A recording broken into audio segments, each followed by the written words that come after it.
Coming up on today's episode of Airborne-Unlimited, Titan Tornado and T-51 set to get new production facility. Multiple false traffic alerts cause go-arounds at Reagan National. F-16 intercepts 3 aircraft violating presidential TFR.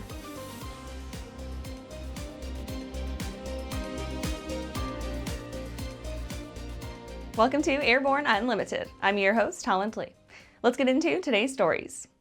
Titan Tornado and T-51 set to get new production facility. Air Cover Engineering, which acquired Titan Aircraft's assets in December, recently announced that it will soon be breaking ground on a new production facility.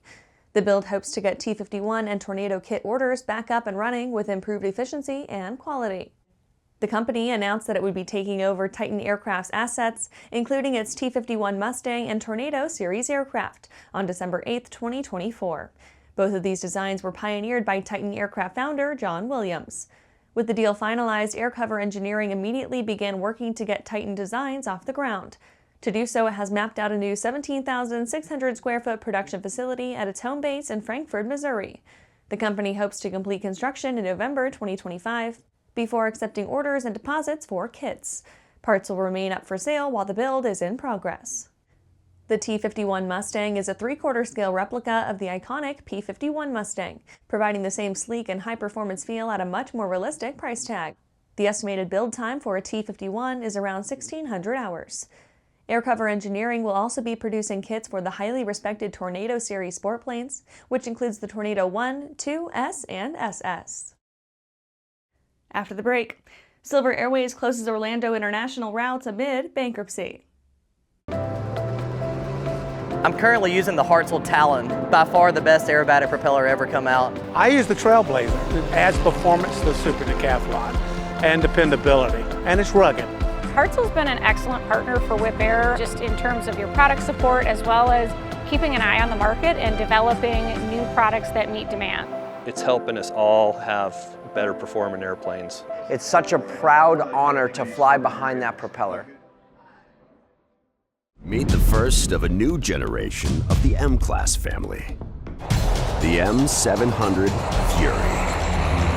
An aircraft worthy of the name, an indomitable force. The M700 Fury transcends traditional limits with more power, blistering performance, a finely appointed interior, and the luxury of what matters most: time.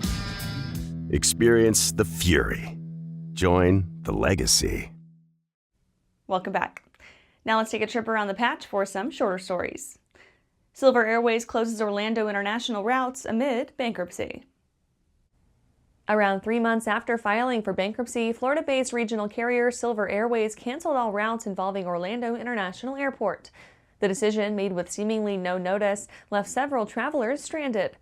The airline had been facing financial hardship since early 2023 when it was nearly evicted from Fort Lauderdale-Hollywood International Airport over unpaid fees. The Broward County Commission tracked payment issues back to 2021, totaling almost $1 million. New regs at Reagan National during presidential flights. The FAA announced new airspace rules at Reagan Washington National Airport, one of which brings all traffic at the airport to a complete stop when the president is flying nearby on Marine One. The changes are intended to enhance airspace security, and airlines have adapted by carrying extra fuel in the event of extended holds or diversions to alternate airports. The FAA says delays of up to an hour should be expected. Other changes at DCA include a reduction in flights per hour and the elimination of visual separation. Lockheed Martin out of Navy's 6th Gen fighter running. Lockheed Martin has been eliminated from the bidding competition for the U.S. Navy's 6th Generation fighter jet program, officially known as the Next Generation Air Dominance, or FAXX program. Lockheed did submit a bid, but the proposal did not satisfy the service's criteria. The Navy has been evaluating proposals since late fall 2024, but it's not known when Lockheed Martin was knocked out of consideration. This development leaves a 2-horse race between Boeing and Northrop Grumman. ANN's AEA Live webcast schedule. The ANN team is in full swing preparing for the 68th Annual Aircraft Electronics Association Convention and Trade Show, March 18th through 21st in Phoenix, Arizona. This year's coverage plans are as aggressive as ever. Starting March 18th at 8:30 Pacific, we bring you the opening events of AEA 2025 live, including the massively important new product introductions. The first of two interview-centric programs starts at 1400 Pacific on Wednesday, March 19th through 1630. On March 20th, starting at 11 Pacific Time, we start another interview series that maintains our focus on all things avionics until 1400 in the afternoon. Once all live events are completed, all the programming is available for immediate access via our web portal at airborne-live.net. That's it for today's trip around the patch. Let's get back to the rest of the news. Multiple false traffic alerts cause go-arounds at Reagan National. The FAA is investigating following multiple reports of flight crews receiving faulty alerts from their cockpit traffic collision avoidance systems about traffic potentially on a collision course as they approach Reagan Washington National Airport in D.C. The flight crews reported that there were no other aircraft in their immediate vicinity, yet the TCAS gave them an alert and where to fly when it detects an impending conflict. It's not yet known what caused the faulty alerts. However, the pilots followed the appropriate procedure in response to them.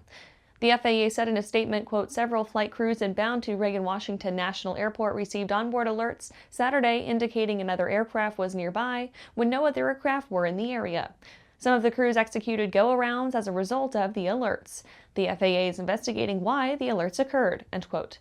The airspace around DCA has been under increased scrutiny since the mid-air collision of a U.S. Army Black Hawk helicopter and an American Airlines regional jet on final approach into DCA in January.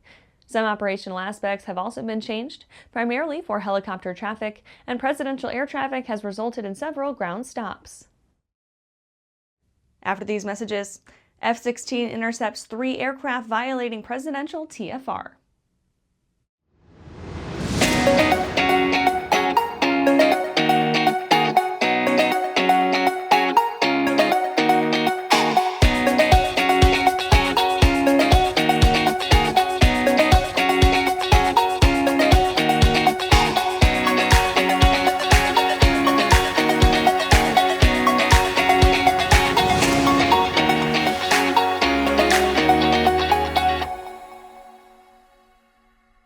The legendary BD-4C program is building an exciting future for those who want a rugged 4-seat family flyer with a proven history. The SureWings program produces a complete kit and builder assist program that gives you everything you need to be flying a BD-4CS in record time. For conventional kit builders, BD Aviation has parts, partial kits, and full kits for the 190-mile-per-hour BD-4C that has logged thousands of hours. Visit SureWings.com and BDAviation.com for more details.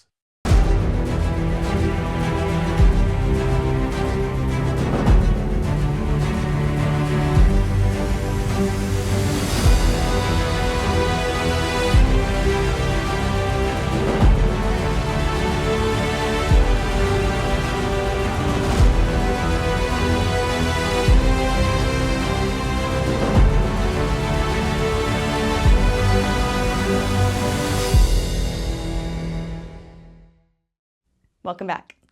F-16 intercepts 3 aircraft violating presidential TFR.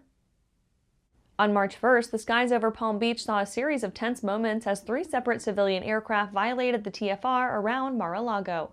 Each of the unauthorized flights was intercepted by F-16 fighter jets from NORAD, with 2 requiring flares to get the pilot's attention. The first incident occurred at 11:05 when a Cessna 172 entered the 10 nautical mile restricted zone. NORAD immediately scrambled 2 F-16s from Tyndall AFB.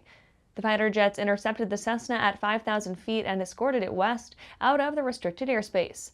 Less than an hour later, at 12:10, a Piper PA-28 Cherokee came in for a sequel by breaching the eastern edge of the restricted zone at 4,000 feet. This time, NORAD's response included not only a rapid fighter jet interception, but also the use of a flare. The Cherokee pilot, after getting an unmistakable visual cue, turned north and exited the TFR before landing at Palm Beach International under FAA supervision.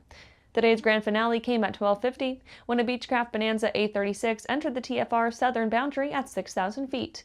By this point, the NORAD pilots were well practiced. 2 F-16s refueled mid-mission by a KC-135 Stratotanker intercepted the aircraft within minutes. Another flare was deployed and the pilot exited the area by 13:05. And that's our show for today. You can catch episodes of Airborne on YouTube, Roku, or Fire TV. Just search for Aero-News or Airborne. And don't forget to follow us on social media. Thanks for watching.